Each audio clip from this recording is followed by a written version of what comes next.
Hey, this week it's the highs and the lows. We talk about the Linux market share hitting an all-time high, but also a kernel hacker that's fed up and leaves the kernel. There's a really weird story about Mono, Plasma 6.2 is asking for money, and a whole lot more. You don't want to miss it, so stay tuned. Podcasts you love. From people you trust. This is TWiT. This is the Untitled Linux Show, episode 167, recorded Saturday, August 31st. Don't have a bad time on purpose. Hey folks, it is Saturday, and you know what that means. It's time to get your geek on. Time to talk about Linux and open source and all of that good stuff. I am your host, Jonathan Bennett, and of course I'm not here by myself. I've got, well, a couple of the guys with me, and we've got some neat stories to talk about. We've got some kind of controversial stories to talk about. We're going to get into some fun stuff. But first of all, we're going to let Ken start us out, and he's going to talk about probably the most positive news for the week. And that's some news on the Linux market share. Yes, Jonathan. Now, according to Jack Wallen's article, the Linux market share has reached a new high for desktops. And the trend looks like it will continue. According to StatCounter this past July, the Linux desktop market share reached an all-time high of 4.44%.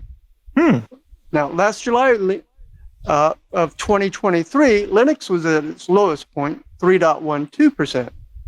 Now, StatCounter has a chart that compares Linux to Mac OS, where you see a completely different trend. Mac OS peaked at 21.01% last November and steadily fell to 14.92% in July of this year. Jack lists several possible reasons for this change. The growing frustration with Windows 11, such as forced ads and AI. The continuing rising cost of Apple hardware makes using Mac OS a challenge for many people, unless you run it in a VM, which means you're running Linux. Yeah. The popularity of the Steam Deck, that was definitely one that helped to raise it. And it doesn't hurt that just about any recent version of Linux is viable, even for new users. Now, I agree with Jack that it's possible Linux will hit 5% by the end of 2024 and could even inch closer to double digits by the end of 2025. Jack also states it's also important to understand that 4.44% could be an underestimate of Linux usage, as StatCounter depends on website trackers to collect data. Since many Linux users go to great lengths to retain their privacy, it's possible several thousands of Linux instances aren't being registered. Jack and I both suggest you keep checking StatCounter to see how this trend continues. And I've got two links in the show notes, the one for Jack's article, and then a second one that Rora, and I hope I'm saying that right, shared in the our Discord, the Club TWiT Discord chat today. In fact, they've even included a link for Club TWiT members to follow to his posting of it. Yeah, so the first thing I think when you say 4.44% is we're going to be in trouble when we get into the 2.22%. But you've got to figure that like Microsoft's recall has to be a part of this, right? That was the preview thing where they said we're going to take a screenshot of your desktop every 30 seconds and save them forever for AI to process. Yeah, for AI to process. Trust us, it'll be fine. And a lot of people were like, "Nope, I'm not doing that. How about this Linux thing?" It's got to be part of it. So, personal experience from supporting end users, small business users and such, is that even the professional versions of Windows 11 still have all of those Microsoft-specific ads. On Windows Weekly, they talk about it quite often because it's one of the pet peeves. But you have things like Office 365 and you still get pop-ups saying, hey, you should get Office 365. And I actually got an angry text. It wasn't angry at me, but it was like, get this blank, blank, blank Xbox off of my laptop from a business owner. Yeah. Yeah. So I remember the days of Windows XP and Windows 7, and even Windows 10 was not as bad as it is now, but XP and 7 for sure, where you would go into the machine and you would look for a business machine. You would look for any game and you would uninstall it. And like if a game installed itself, you had a problem. Like something just installed itself. This machine may have a virus on it. Let's go, let's check all the things, make sure it's clean. And now Windows just does that for you automatically. Not cleaning it off. No, Windows will just install crap for you automatically. And it's not even good stuff. It's literally crap. Like it's not good. Yeah. And the other thing I was interested in these specific statistics, you mentioned, the uptick due to the Stream Deck, and we've talked about it quite a bit, but this is specifically talking about desktop usage and website access. So I was wondering if the Stream Deck really was part of these numbers, because if it's not, the numbers are even better than we might assume. I bet the Stream Deck is not directly in these numbers, but at the same time, you have to figure that the Stream Deck is working as the gateway drug, we shall say, for a lot of users. They get it. They get a Steam Deck, and this thing is cool. Oh, wait a second, this thing runs. It's got a browser. So that's part of it. But on the other hand, this thing it runs Arch. I wonder if I could put Arch on my desktop, and don't do it. But there have to be people that think that, and they get into the desktop that way. Yeah, it's all good. It's very cool. Yeah, if it wasn't for the couple of applications that have to run on Windows, and even though you could do a virtual machine or something like that, it's still just too complicated for an end user, really. There'd be a lot more people converting to Linux, just in my personal experience. Yeah. Does that mean we'll have more people compiling the kernel? Probably not. Especially not if all of the hackers are fed up. So I've got a story about this, and you guys may have seen this in the news. There's been a bit of a airing of dirty laundry around the Linux kernel and the Rust hackers. And okay, we'll get into it. To set the stage, I will say I think there are some legitimate complaints, and there is some overblowing of things, and I think there is a new generation that is learning some of the lessons that the rest of us learned when we first tried to push code to an open source project. So what has happened is one of the Rust Linux kernel maintainers has written a notice and said, I'm done. I'm stepping down from the kernel. I'm not going to do anything more with Rust in the kernel. And not because of technical issues, but just because I am tired of trying to fight against the maintainers that are there. And this was Wedson Almeida Fijo, a Microsoft engineer, been doing Rust contributions to the kernel for several years, according to the Phoronix article here, and says he is removing himself as a maintainer of the Rust project. He's retiring. He just doesn't have the energy, enthusiasm to do it because of the non-technical nonsense. And I've seen other people, like Asahi Lina, for instance, echoed some of these, basically saying, there's been a lot of pushback from the old school C developers in the kernel because they really, among other things, they don't want to be forced into learning Rust. They are happy with C. They don't want to have to learn Rust. And people have gotten very passionate about this on both sides of the argument, which is fine.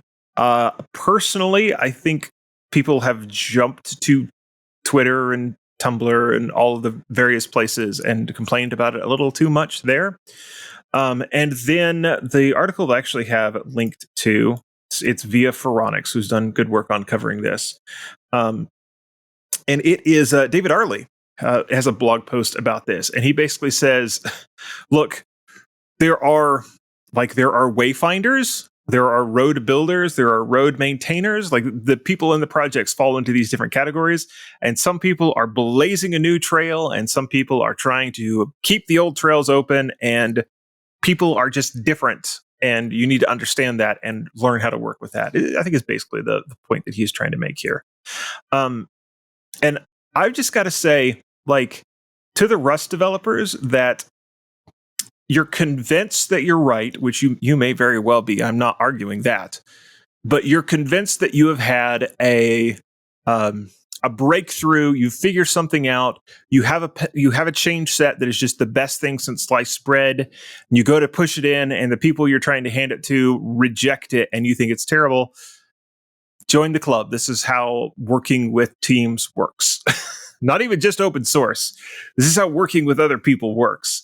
And sometimes, yes, it is extremely frustrating, and sometimes it's dumb. But like this is just how real life works. Sometimes your ideas get shot down for bad reasons. And I would just generally say, going and airing that dirty laundry on the internet for everybody else to see is not necessarily the best way to go about things. I also think that we will see that this will be something the kernel will have to work through. I imagine Torvalds is going to come along and say, "Guys, let's be a little bit more friendly to the Rust guys. They're trying their hardest. Don't be so mean to the Rust peeps." But I'm pretty sure that this will eventually get worked through. And if not, as someone else I follow on Twitter/X likes to point out, there is a Rust kernel out there. Redox OS is literally a Rust-based kernel. And so when you tell Rust developers that if they want Rust in the kernel so much, they should go make their own, he makes the point on Twitter. We totally are. Redox, it exists. Come take a look at it. It's great. You should use it. So it's a lot of drama. I have a feeling that it's going to work itself out, and I'm not too terribly concerned. But it's drama on the internet. Yes, and if we can't talk about drama, what can we talk about? We would be so bored without any drama to talk about. I have a couple of maybe. I have a couple of thoughts about it. First, I am not a C programmer. I am not a kernel developer. I'm not a Rust programmer. So I am an expert on this conversation to start with by internet standards. But I've heard that there is some valid concern about the transition in long-term support from C to Rust. That, it's one thing to come up with this awesome patch, but once it's in the kernel, now the kernel maintainers have to maintain it. And there may not be the brain trust. And of course, there is resistance to learning new things, change. I recognize all that. Yeah. But there is some potentially valid concern about moving too quickly and getting so much that there's not enough brain trust to be able to maintain.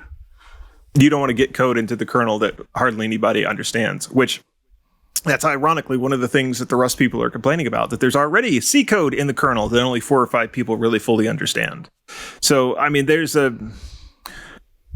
balance, and there are valid points being made on all sides. And you have to be patient and slowly work through these things. And you have to convince people and be patient and be nice to people. Like, this is how team building works. This is how.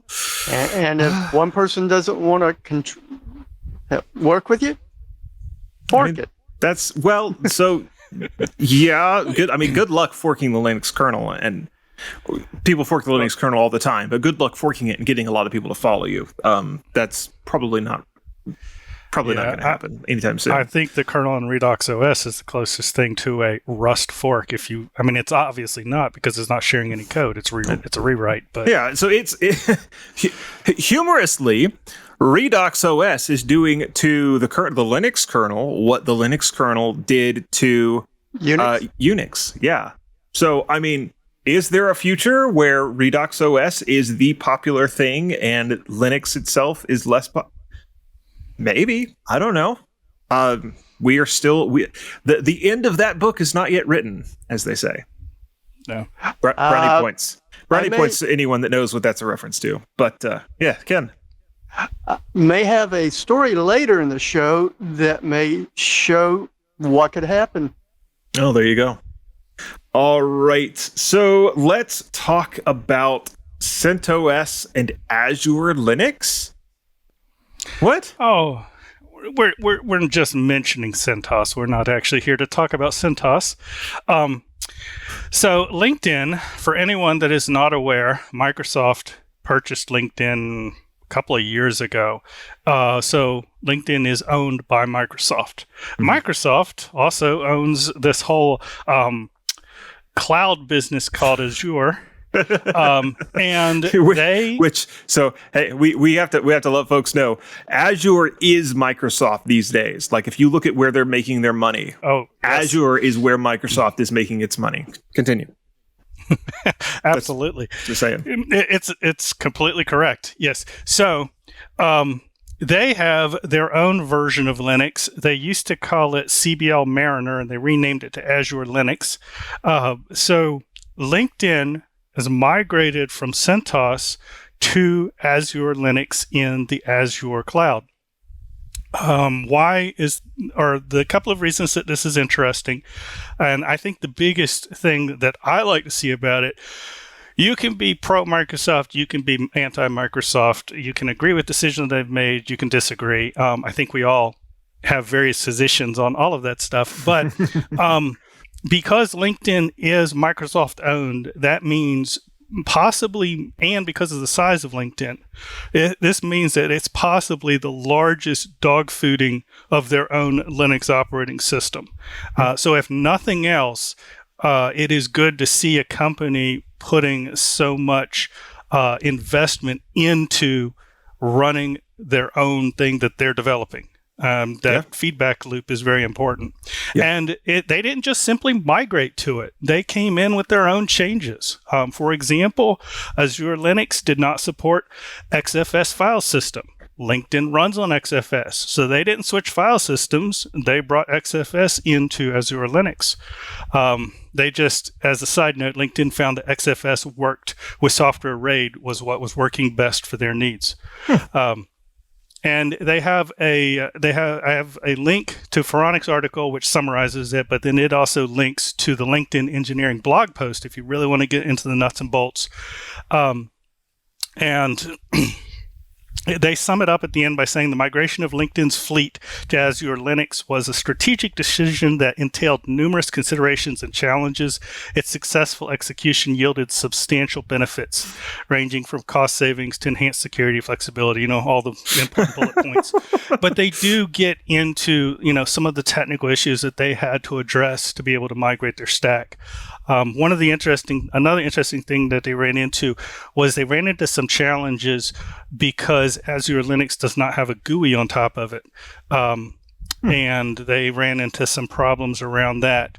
So the developers have to rely on IDE integration remotely connecting to the Azure Linux servers versus, I guess what they were doing before was actually running CentOS with a GUI on top of it for some of their development environments, which is, all that stuff is interesting. It's interesting to see how you handle things at scale. Yeah. So it's just a neat story. It's funny. The IDE that has remote development, that's VS Code. Oh, yeah. Which I'm going to say, that part of VS Code is pretty cool. Like I do a lot of development on a Raspberry Pi from where VS Code is running on my desktop, and it uses the SSH plugin to connect and run everything on the Raspberry Pi. And I do the same thing with Alma Linux. Yeah, it's nice. It's real cool. I did not know that Azure Linux was RPM based. I probably knew this at some point, but that sort of surprised me just now finding it. So it's I guess that means that there wasn't a huge change going from CentOS to Azure Linux. At least that part of the tooling was still the same. Yeah. Cool. Very cool. Good for them. I can't see myself running it anytime real soon, but I don't know, maybe install it somewhere just to play around with. Other things that we might install to play around with. What about Ubuntu? Ken, what is new in Ubuntu 24.04.1? Yes, in fact, I've got to thank Marius Nestor for writing about Canonical publishing Ubuntu 24.04.1 LTS this week for all official flavors of Ubuntu.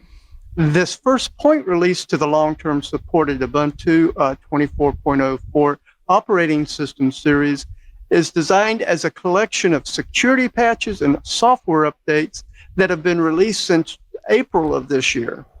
It allows those who want to deploy Ubuntu 24.04 LTS on new computers without having to download hundreds of updates from the repositories during and after the installation. Also, it makes it easier to join Ubuntu machines into Windows estates with Active Directory integration. And finally, enables upgrades from Ubuntu 22.04 LTS systems. This release was delayed 2 weeks by some high-impact upgrade bugs that are now resolved, thankfully. I recommend reading Marius's article to find out why the next point release will be more exciting. And I've also got a link to his article saying how you can now upgrade 22.04 to Ubuntu 24.04 in our show notes. Yeah, interesting. Now, is this the one that they held it because of the way it lined up with the kernel? Not that so much, but because there were some bugs that affected the actual upgrade. Oh, yeah, that's never good. So Yeah, we need to get those resolved before we ship this. Yeah. Don't ship it broken. the shutdown is next month, so the next release after September, like late October, should be the one that's lining up with the kernel releases. Gotcha. It's interesting. Go ahead. And there's also some talk that they may delay, because I haven't seen anything saying that it has been released, the last point release for 22.04 for a little bit. Because it looked like they were going to both be released on the same day previously. Yeah, and they were concerned they wouldn't have enough development or testing around it. They're basically their testers would be stretched too thin if they released them both, so they delayed one by 2 weeks, was my understanding from reading the articles. You know what's crazy? We're like 1 to 2 months away from 24.10 coming out. How did that happen? The year marches on. I tell you what, man, it's just crazy. All right. Before we leave this, one thing that Ken mentioned was the support for Active Directory support in Ubuntu with these updates. And we love to, pick on Microsoft and say, why would you want to? But when you're looking at the business side of things, this kind of support is really beneficial to moving the ball closer to being able to do a full transition where it works. Yeah. I've done this once before, making a Linux machine a part of a Windows domain, and it was fiddly then. It's been several years ago. It was real fiddly then. I understand that some of the platforms have made it a lot easier. I can see that being a thing that people are going to need in businesses, though, to be able to do that. Personally, how long before we see Linux-based server being able to support providing Active Directory? I'm pretty sure that's already possible, right, David?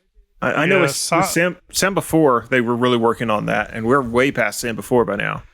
Yeah, I mean, there may be some really esoteric things that aren't supported, but for basic functionality, like a small work group setting that you want to move to a directory management, yeah, you can do that now. I've not gone and actually played with trying to do that in a long time. Maybe I should. I kind of have. So this is just me, the way I take care of IT for people.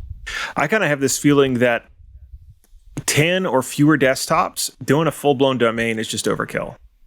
And you've got to have more seats than that you're managing for it to really be worth doing anything with a domain. I know other people look at that differently, and their cutoff is like, well, if you have 3 or more computers, man, you should really be on a domain. It's fine. I've just had too many experiences over the years of fighting against old Windows machines running domains and it just being a huge pain. I prefer standalone computers for systems that small. This isn't a sysadmin Untitled show, but I agree. For most small operations, I would say 50 or smaller computers, unless you have a compelling need for it, because there's some application or something. I do a NAS and some sort of remote management system so that you can update printers and things. Yeah, makes sense. How many coffees do you want donated for that? I do not have a coffee link, and Rob's not here. You can donate coffee to my coffee link. That'll be fine. Okay. There we go. I'll tell Rob how delicious it was when I finally drink it. And you're using it to support KDE? No, I'm using it to support some of my other hobbies. But we can talk about KDE.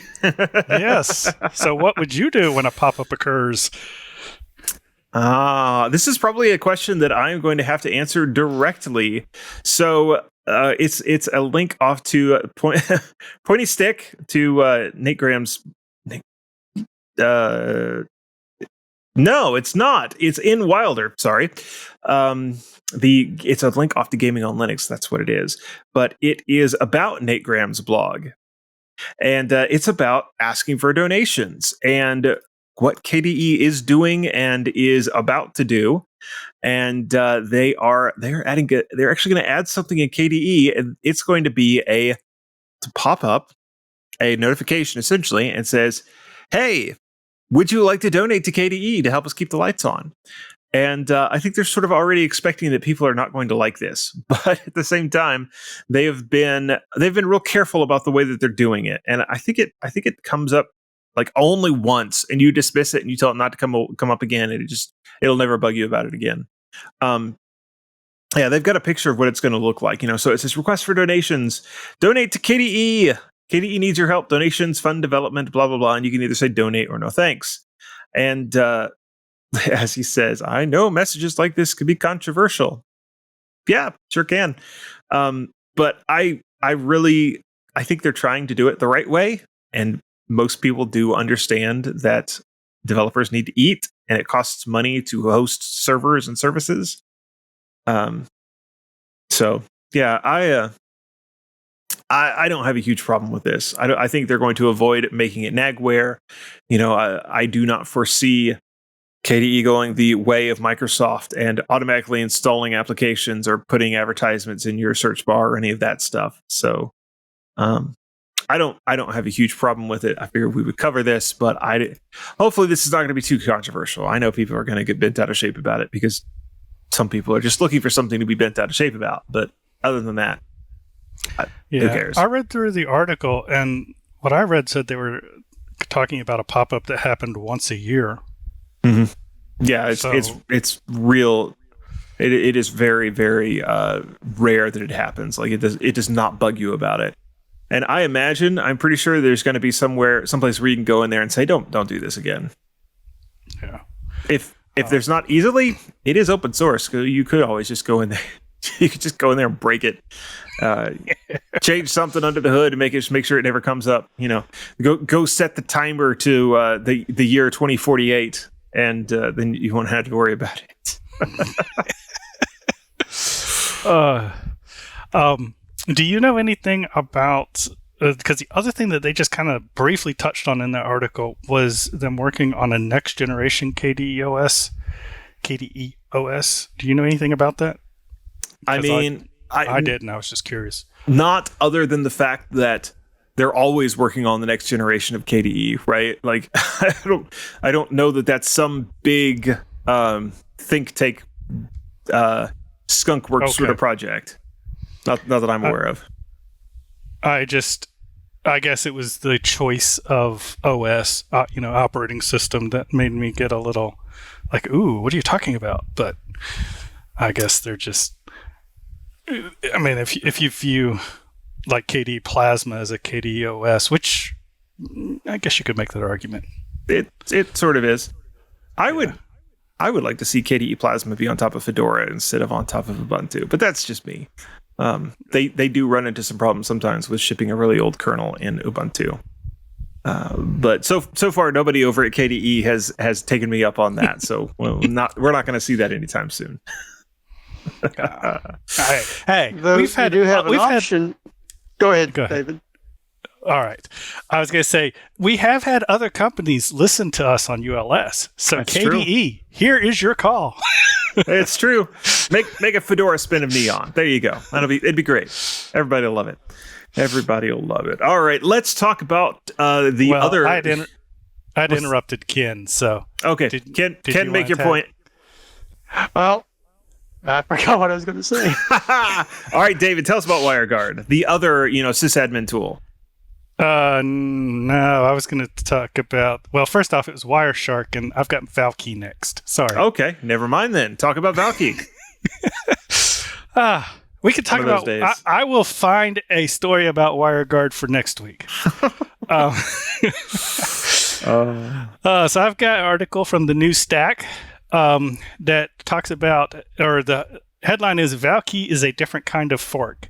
And if you've heard me talk about Valkey in the past, I've used Redis in the past. Valkey forked Redis due to some changes that the Redis organization made, and I am very much a big Valkey proponent. So, of course, since we're talking about it being a different kind of fork and why it is, I had to bring it to your attention. So there was in Hong Kong this week at KubeCon plus Cloud Native Con plus Open Source Summit China, there was a Linux kernel developer, Dirk Hondel, if I'm pronouncing that correctly, and if not, my apologies, and longtime open source leader. He said he's not a Valkey developer, but he is a Valkey user and fan. And he went and he did a speech about Valkey and just kind of summarizing the whole process and why he supports it, why he believes it's different. So we kind of talked about forking a little bit earlier in this show, and many times people fork something because they're not happy with the direction of the software, or they want some feature that's not in there, or they don't want a feature that is in there. In the case of Redis, he said that, and obviously the community agrees, but Redis did a bait and switch with the Redis code. And that's because they made an all too common business failure. They didn't realize that open source is not a business model. So they built their business model on the code itself, whereas the business model around open source is all about services and add-ons and support. And the code itself is not your business model. And so when they realized that, hey, we're focused on the code and we're not making any money off of it, they did a bait and switch on the licensing, and they made enough people upset that that their move did not just cause a fork. It actually caused a complete fracturing of the system, and Valkey was born. So 2/3 of the former top Redis maintainers and developers switched to Valkey. Ouch. In addition, AWS, which is Amazon, Google Cloud, and Oracle, under the Linux Foundation's auspices, all switched to Valkey. So the open source community as a whole basically said that the changes in licensing were unsustainable, and we're doing it the right way. In addition to that, Valkey should be the better technical choice moving forward, because one of the things Redis was doing was they were trying to be very stable and not break anything, but that also meant not change anything. Yep. Valkey's next release, which they just recently announced, Valkey 8, they are already doing significant re-architecting to create a more sophisticated multi-threaded approach to the I/O operations, and a lot of other changes that Redis really wasn't tackling, not because, and these are the same developers, so not because the developers didn't want to, but because the organization was saying, no, we don't want to break anything, we don't want to change anything. So it's interesting to see. Valkey 8 does maintain full API and CLI compatibility with Redis, so you can convert from a Redis installation directly to Valkey. They aren't making any breaking changes yet, but they are making a lot of enhancements and continuing to move that memory key value storage database forward. Yeah. And it's very impressive to see. I think it's hilarious that Redis made their announcement about the license change during the KubeCon Europe, where most of the companies were already together talking about these things. I'm like, oh yeah, by the way, we're changing away from open source. They're all like, oh well, we're all here. Let's just go ahead and fix this. That's how they got it off the ground so fast and got so much consensus around it. I think that's great. It's quite fun. Nice thing is, if you've got the gumption and know-how, you might be able to set up a Redis to Valky transfer service and make a little bit of money that way. Yeah, I'm well, sure. None is needed. In fact, in the article, I didn't pull that part out, but in the article, he said that he actually did the switch and had exactly 10 minutes of downtime. I bet you that there would still be organizations out there that would be willing to pay to have someone on call that knows how to fix the things if something breaks. And Stephen Von Nichols in that same paragraph went on to say that companies are also offering Redis to Valky services. Yeah. Crowded space, but of course. It will be. Yeah. That's one of those things that's real scary. It's like, all right, we're gonna migrate the database over, and it's like, oh, you just clench. It's like until it's done. Like, oh, I hope this doesn't break. Having somebody on speed dial that can help you out is especially an in-memory database. It's even so. How long risky. before Redis archives their source code? I don't know. It's going to depend upon how many businesses and how many users find value in still using the old, more stable fork. I don't know. Time will tell. Sometimes when something forks like that, both sides of the fork continue going on, and sometimes when it forks like that, the old one just withers on the vine. So, yeah. And we've got another story about a fork coming up. We have lots of forks today. Yeah, I find it funny in this article, though, they do mention the idea you could fork the Linux kernel if you want to. Just good luck with that. All right, Ken, let's talk about mono and wine. And this is a long and weird story. Yeah, David? I was going to say, so in this case, this is not a fork. This is a merge, right? Or the inverse of a fork. I mean, it's a lot of things. Ken, give us the lowdown on this. Okay. Well, Jonathan, as you said, we do have a long and weird life here, and we're hearing this from both Kevin Purdy, writing for Ars Technica, and Michael Larabo of Phoronix. And basically, we're talking about Microsoft's recent donation to the wine community. I was going to say Microsoft didn't donate money, but an intellectual property known, as you said, Jonathan, as the Mono project. Mm-hmm. For those of y'all that aren't aware of it, it's an open source framework that brought Microsoft's .NET platform to non-Windows systems. Wine HQ will be the steward of the Mono project upstream code.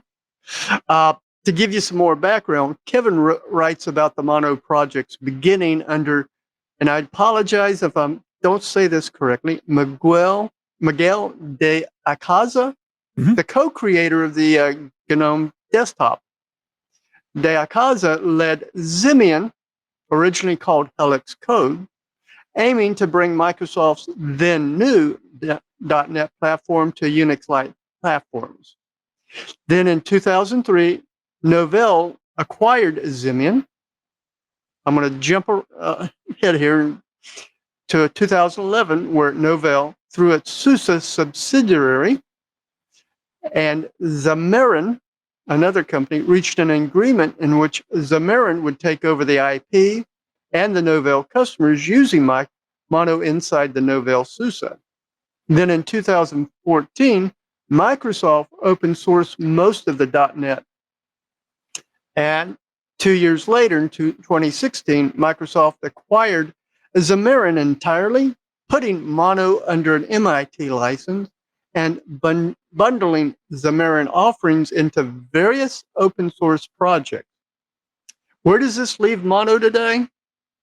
The wine community may archive the code, or if recent updates to the Mono repository are in any indication, it may still have some life in it. In fact, yesterday I was looking, and there was a couple of updates that I saw that were only about 9 hours old. I don't know how important they were, or they were just something preparing it for archival, or maybe merging what Wine's been using as their fork of Mono into this old Mono code. Mm-hmm. All I can say is only time will tell.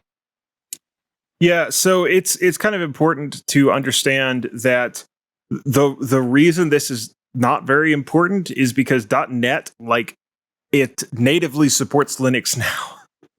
Microsoft has made .NET a lot better than it used to be in the old days.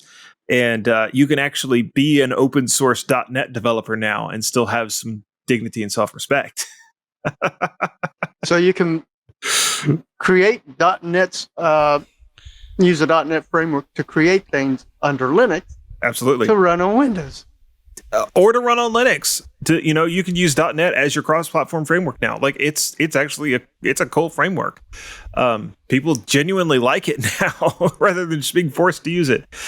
So Mono is generally just for running the old applications, and so it really is a good fit inside of Wine, because that's getting to be about the only place where you would use it anymore.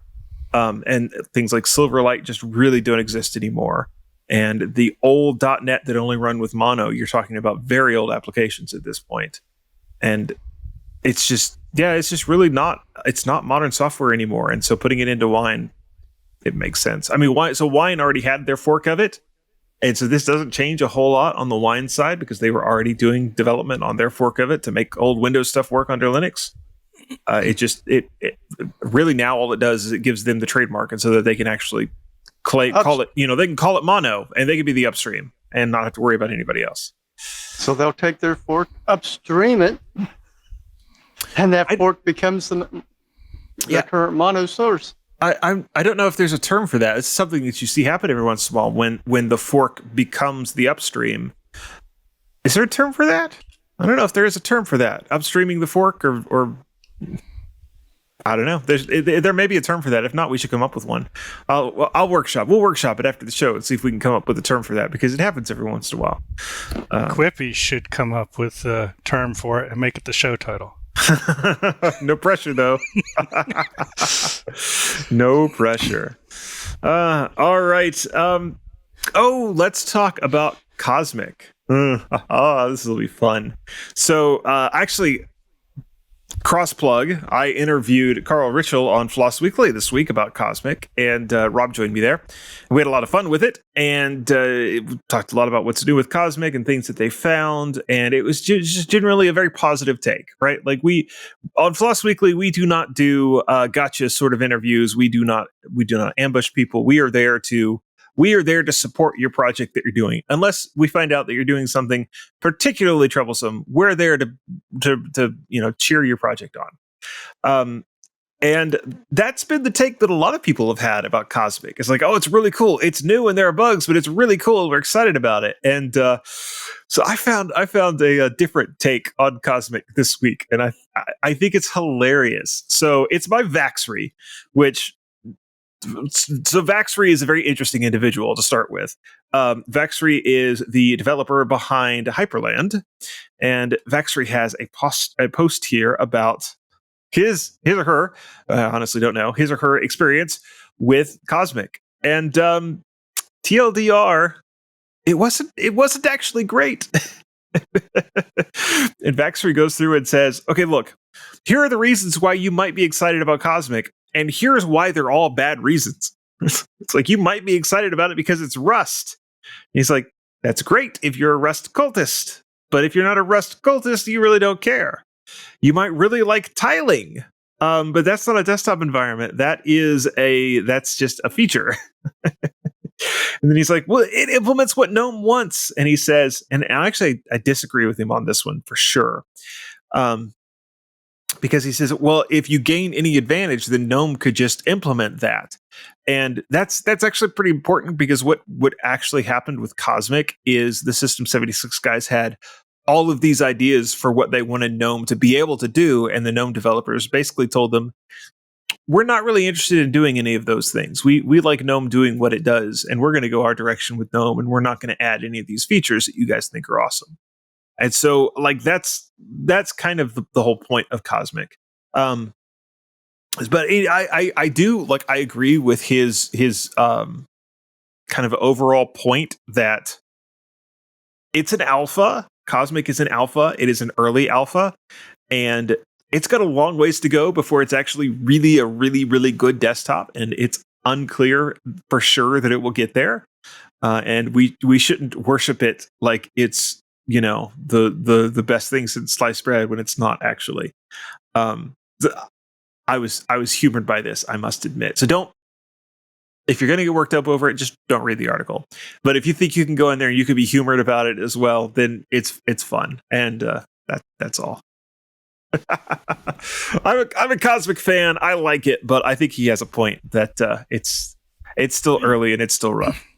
You said that if you're going to get worked up about it, then don't read the article. This is the Absolutely. internet. Only read the article if you're going to get worked up about it.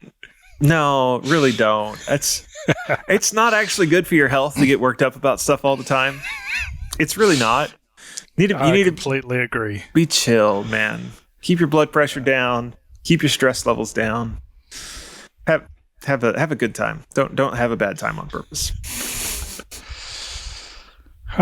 Speaking of a good time, let's sniff some packets. Is it time finally for Not WireGuard? But Wireshark.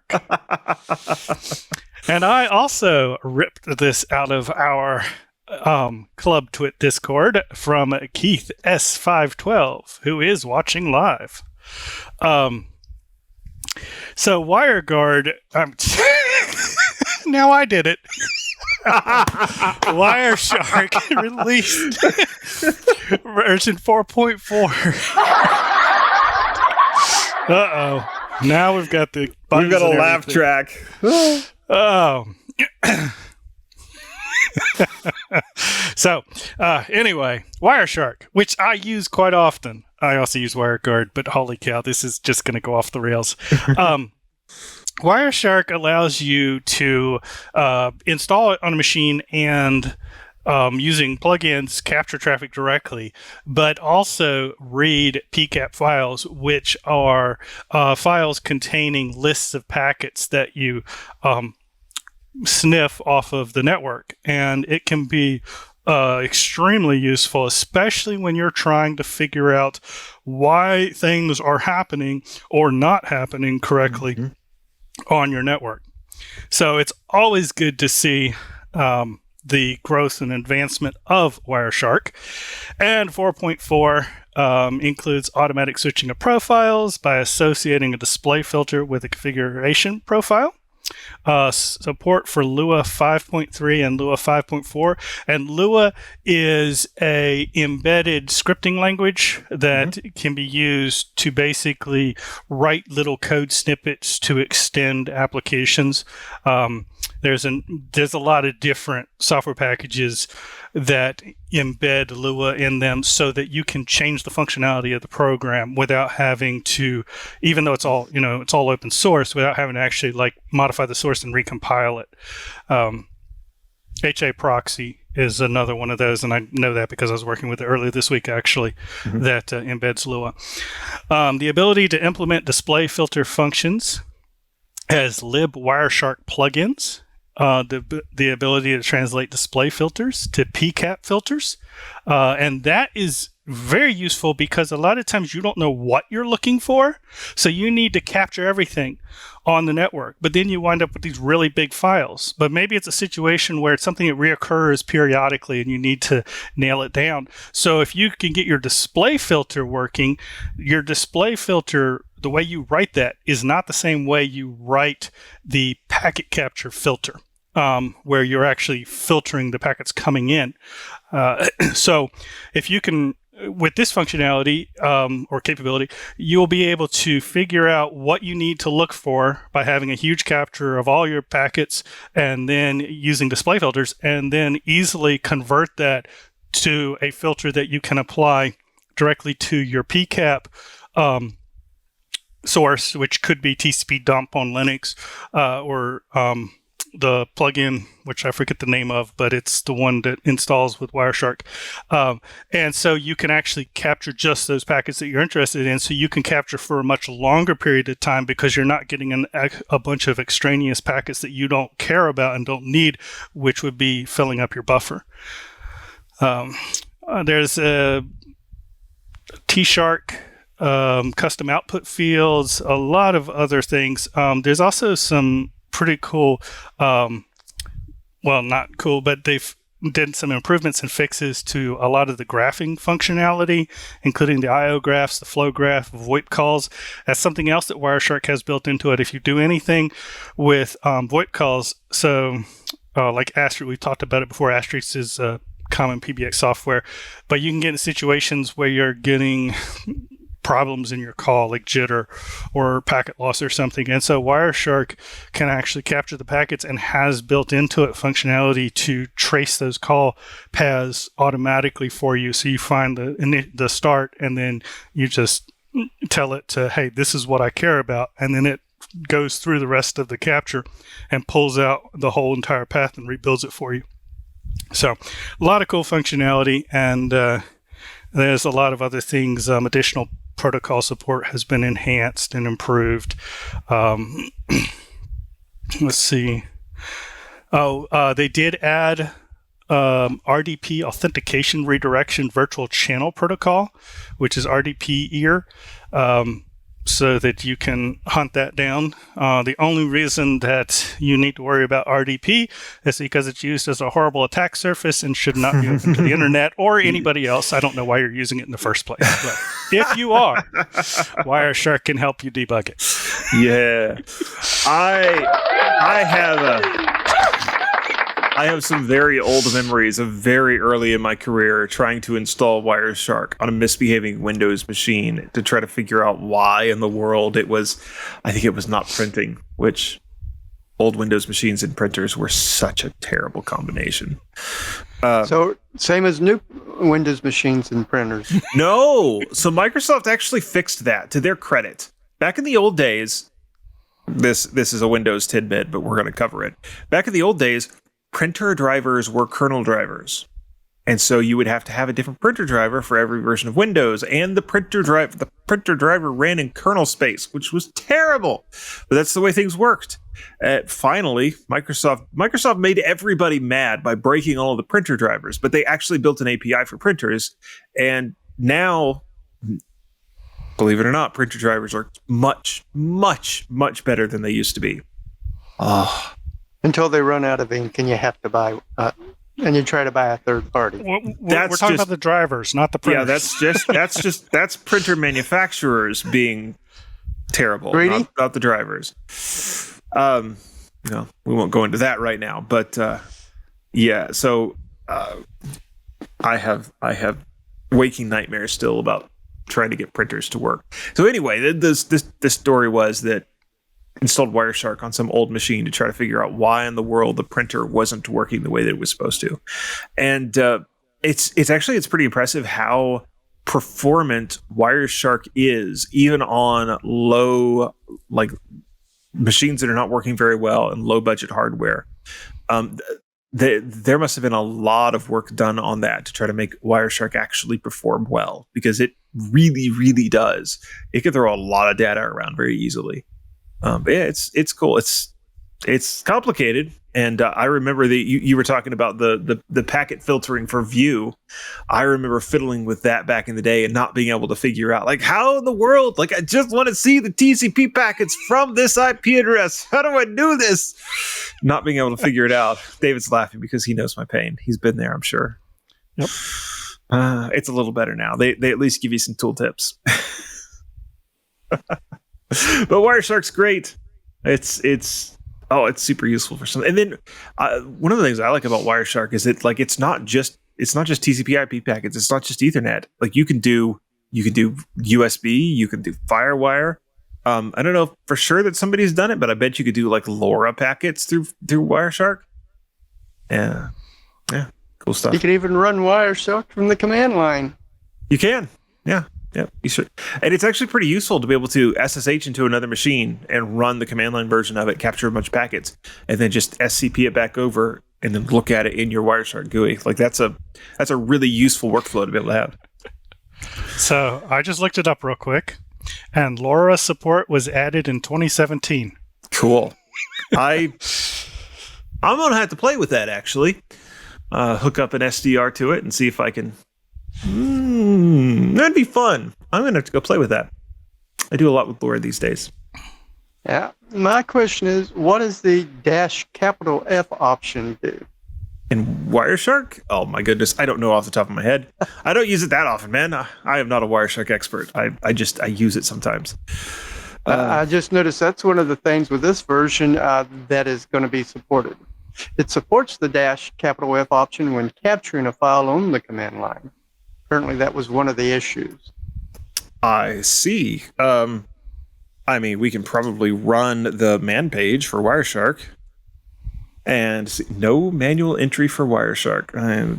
We'd have to use the command line commands. Anyway, David, we got a question from I Am Evil Eric, and he wants to know, if we're not supposed to use RTP, what should we use for accessing boxes in an office? I was being a bit facetious. RDP inside a private network is generally fine. It should not be open to the internet. So RDP across a VPN like WireGuard is perfectly fine way to use RDP. There's too many Unless programs. you got somebody sniffing everything that goes over with Wireshark. You shouldn't be able to, even with WireShark, should not be able to sniff what's inside WireGuard. Wow. Unless Too many wires crossed. it's on the same system that's using WireGuard. Well, yes, but if that's the problem, then you have a much bigger problem. Yes. Okay, so to actually answer the question, if you don't want to use RDP, there is also things like VNC. Works rather well. There are VNC clients for Windows. The same thing applies. Don't put it on the internet. Use a VPN and audit things to make sure that you're not audit your network to make sure that you're not accidentally exposing either RDP or the other one to the VNC. raw VNC. Thank you, to the raw internet, because that's bad.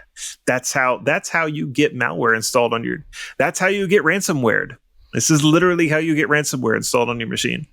And then there's also some other options, some commercial offerings, like people have good success with Rust Desk. There's I think Go to My PC still exists. I think through Citrix. Yeah. So there's other options out there if you don't want to use RDP, but don't put them on the internet. That's the important part.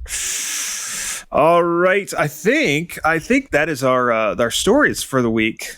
Yeah, that's the last one. Okay, so let's talk about command line tips. And I think we might all be doing something on the command line this week. So we're going to let Ken start. And Ken is looking for something. Ken, what are we looking for? Well, we're trying to find file systems. Uh-huh. And let me go ahead and switch to... Fancy. And there we go. Everybody can see my command line that's watching and not listening. Mm-hmm. Well, actually, let me go ahead and switch back, because this is what we're going to try to find. Oh, I found it. It's right there. But I'm going to find it on the command line. So what I'm talking about is a command called findfs. And what I've got up here on the screen for those of y'all listening is I've got Dolphin open up showing all the devices that are currently connected. And then I've got my command line right below. And this, with findfs, it uses information that we've covered in the past. In fact, in episode 65, I covered 3 ways to find the UUID of your devices. This time, I'm introducing a way that will allow you to search the blocked devices in your system for a particular file system or partition based on its UUID, partition UUID, label, or partition label, if you already know it. As I said, it's findfs, and it searches based on the tag you specify out of the 4 possible tags. I'm going to use the label equals, and as you see on the screen, I've got findfs label equals tumbleweed. When I hit enter, it gives me the device. Nice. And if you saw in Dolphin, it's got tumbleweed up there, and it gives that. Now, the hard drive I'm about to show is called My Passport. That's a label on it. Right now, it's not connected. So that's what you get. Mm-hmm. And I'm connecting it up. Plug it in, plug it in. USB's great, isn't it? Yeah. So we're going to wait a minute for it to appear under my devices. And there we see it there. So this time when I run it, it gives me the device that it is. Now that by itself, you could use that, capture that output if you wanted to use that information in a script. Or you can also use it to test for a device. Mm-hmm. And here I'm using the poor man's test. I'm just echoing what the exit status is. If you wanted to. I could see. I tell you where I would find that very, very useful is you can run in Linux scripts and Bash scripts. You can run inside of a single backtick. You can run a command, and then it will just replace in the script. It'll essentially replace the output of the command with the command itself in the larger command that you're running.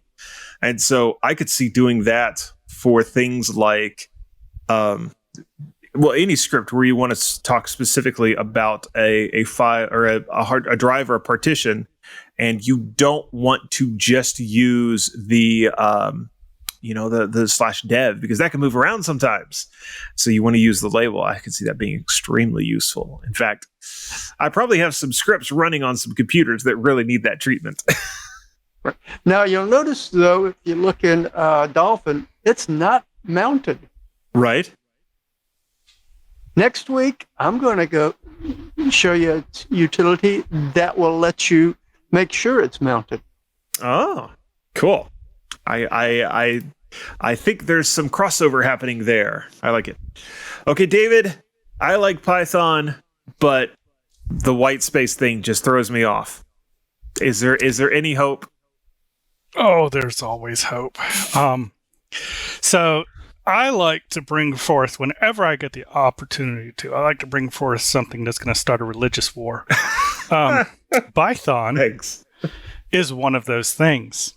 So Python is the, it's not really new anymore, but it's still the bright, shiny kid on the programming block, especially because of machine learning and data science and things like that. You still see Python has been able to maintain its dominance in that kind of ecosystem. But if you are somebody that has to move around in different programming languages, one of the complaints that you may have about Python is the way it does its blocking, defining blocks. So unlike pretty much every other programming language, Python uses indentation. And there is a difference between spaces and tabs. So there can be times, I will admit, as a Python programmer who, I do like Python, I use Python, but I can admit it can be some confusion, especially if you're used to Java or JavaScript or C or pretty much any other language with the specific format of Python. So that is the problem that Bython, which is Python replacing the P with a B, so it's Bython, is designed to resolve. Basically, it sells itself as Python with braces, because Python is awesome, but white space is awful. And basically, it's a preprocessor that parses a file and converts braces around blocks of code into the proper Python whitespace and then passes it to the Python interpreter. So you can write Python code, but instead of using indentation to define your blocks of code, you can use braces. So if you're more comfortable with braces, it might be a solution. Now, personally, I wouldn't use it. And a big part of the reason is because it's limited in usefulness, and if you learn Python like this and then go work with any other Python developers, they probably won't have a clue what you're talking about, and you won't be able to work on the team very well. And if you submit a code patch for a Python project using Python, I guarantee it'll get rejected. Harkening back to a discussion we were having earlier. But hey, it's interesting and it's out there, and it's proof that in the open source community, if you can come up with a problem, somebody has probably felt the same itch and scratched it somewhere.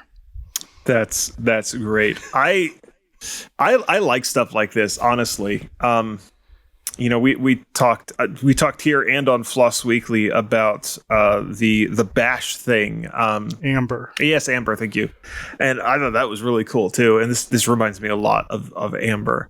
I really like that they have they could do it both ways. So you could take a regular Python and make it into a Python script, and then you could work on it and then convert it back to send it in. I like that a lot. I like me some curly braces, and I am not a huge fan of the white space thing in Python. So you could use Python and then take the Python generated codes to submit for your patches. Yep. All right, so I've got a tip that I'm kind of surprised we haven't talked about, and that is GH, which is GitHub, which is the GitHub command line client. And so it's installable in most places because it's actually open source, I do believe.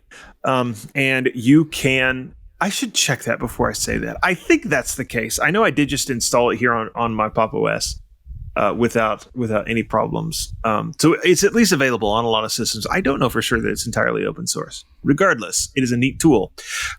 While David was talking, I went ahead and logged in. So the 3 commands that you will use to really get started with it are gh auth status, and that will let you know if you're logged in or not. And then you can run gh auth login, and that is how you actually get your user account logged in to tie your local machine on the command line to your GitHub account. And then, of course, there are a bunch of other things you can run, but just to make sure that that's working, gh repo list, and that will list all of the repositories in your personal GitHub account. And it's pretty neat. Now, of course, you can basically do all of the same things with Git. You can set it up, but there's a few things that GH will let you do specific to your GitHub account that you can't do with just regular Git. So definitely something to be aware of, messing with GitHub from the command line. Definitely useful. All right. Well, we've made it through our tips and we have covered the news. I think it is time to let the guys plug whatever they want to. We'll let Ken go first. Any ending thoughts for us or a plug? Well, now that I'm unmuted, I did want to plug the link I've got in the show notes. David, last week you talked about LibreOffice latest release. So I thought it would help if I pointed out where you can find tutorials on all the core tools of the LibreOffice suite. There's a magazine, both print and digital edition, called LibreOffice Expert 2024/25. That's available through Linux New Media Shop, along with both print and digital copies of Linux Magazine, a Linux Magazine archive DVD containing issues 1 through 262, and some special editions containing cool Linux hacks and even a GIMP handbook. The link I have there should take you straight to the Linux New Media Shop homepage. And let me just double check that. Yes. I didn't know that there was still a any of the Linux magazines that was still in print. That's actually really cool. They've even got admin for sysadmins. Yeah. But it looks like the printed copy of those are out of stock. So maybe not still in print. Hard to say. Still, that's neat. Neat that some of these are still around I remember several years ago finally coming to the point where it's like, I think I could afford to subscribe to one of the Linux magazines. And it was like the next month that they stopped printing it. I'm like, oh, well, okay, never mind. The future is digital, I guess. All right, David, anything you want to plug? Well, we got to have some fun on today's show, and we actually, both Ken and I, directly quoted some of our great club members. So if you're watching this and you are not a club member, scan that thing right over that way and join us. And Jeff is not here today, so in honor of Jeff, and it's possible he's done this before, but maybe not. 3 things are certain: death, taxes, and lost data. Guess which occurred? Oh, the combination of those things is particularly bad. Yeah, it really is. All right. Thank you guys for being here. I appreciate it. And thank you to everyone that caught us live. Those that watch us on the download, we sure appreciate it. Thank you all for being here. If you want to find more of my work, you can check out Hackaday. That's where the security column goes live every Friday morning. And that is also where Floss Weekly lives now, and we have a lot of fun over there. This past week, we did talk with Carl Ritchell about Cosmic, and it was a really good show. You should go check it out. Other than that, don't forget about Club TWiT. As David already said, it's about the price of a cup of coffee per month, and you should join the club. We will see you all next week on the Untitled Linux Show. Thanks.